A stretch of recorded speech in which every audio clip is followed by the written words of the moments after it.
నా పేరు పెద్దిరెడ్డి సుధారాణి. అమ్మా నువ్వు ఉన్నావమ్మా? చిలకలూరుపేట కో కన్వీనర్గా చేశాను. చూశాను. గతంలో జగనన్న సీఎంగా ఉన్నప్పుడు. అబ్దుల్ కలాం కలలు కనమన్నాడు, కథలు మింగమన్. ఈ కూటమి ప్రభుత్వం రాగానే 5 రోజులకి పోలీసులను ఇంటికి పంపించి సార్ అంత పెద్ద సంఘటన జరిగింది కదా అని ఏదైతే దాన్ని జెట్ స్పీడ్లో వచ్చేసిన సార్ ఇబ్బంది పెట్టి నన్ను స్టేషన్కి రమ్మని చెప్పేసి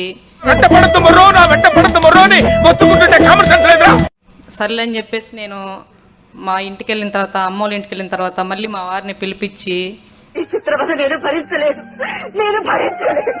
ఇబ్బంది పెట్టి నేను సర్లే ఇవన్నీ గొడవలన్నిటికీ దూరంగా తెలంగాణ వెళ్ళాను.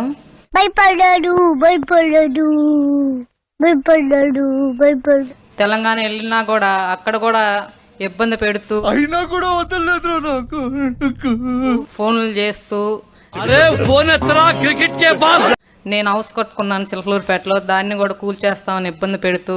ఎక్స్క్యూజ్ మీ, ఎందుకు ఆపేశావు? భయపెడుతున్నాడు సార్.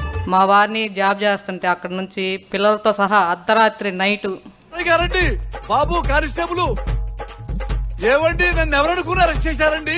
8 గంటలప్పుడు తర్వాత ఉదయం తెల్లారుజామున తీసుకొచ్చారు చిలకలూరుపేట టౌన్ పోలీస్ స్టేషన్ కి. సార్ లేకుండా కొట్టినందుకు చాలా ఫీల్ అవుతున్నారు. మళ్ళీ ఫస్ట్ నుంచి మొదలు పెట్టారు.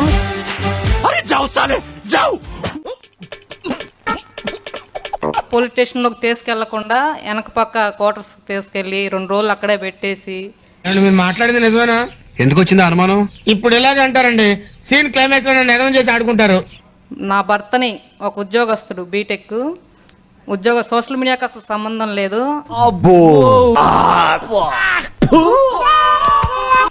ఒక ఉద్యోగస్తుడు నన్ను పిల్లల్ని నైట్ అంతా జర్నీ చేసి వెనక పక్క కారులో. అసలు శని నీ నెత్తి మీద తాండవం చేస్తున్నాడు అనుకున్నా గానీ నువ్వే శని నెత్తి మీద తాండవం చేస్తావు నేను గ్రహించలేకపోయా.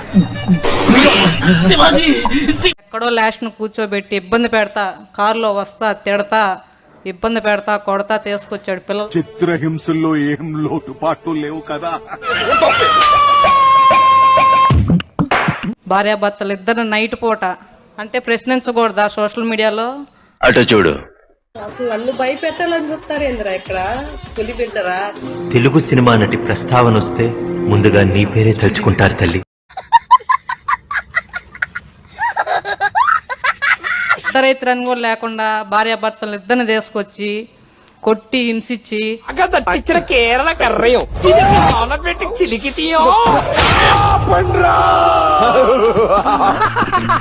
కోర్టుకు హాజరుపరచకుండా మళ్ళీ ఒంగోలు వీళ్ళే సాయంత్రం పూట ఒంగోలు స్టేషన్కి అప్పచెప్పి రోడ్ల మీద తిప్పి తిప్పి తిప్పి పిప్పి చేశాడు. డిఎస్పీ ఆఫీస్కి తీసుకెళ్ళి అక్కడ కొట్టి నన్ను.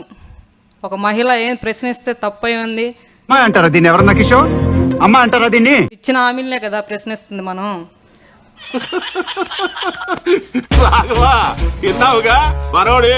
ఒక మహిళని కూడా లేకుండా 50 రోజులు జైల్లో.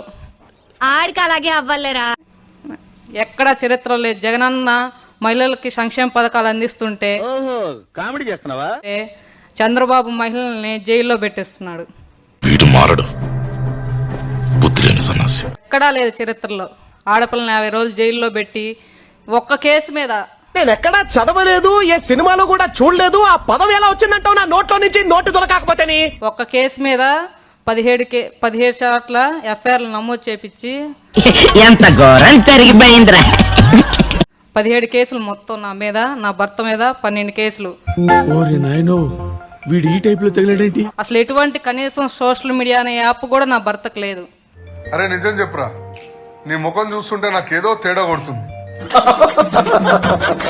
అసలు ఎటు పోతుంది చంద్రబాబు లేడీస్ మీద ఇలాగా 50 రోజులు జైల్లో పెట్టించడమా? ఎక్కడన్నా ఉందా దేశం? ఓన్లేరా నేను మాత్రం ఒరిజినల్.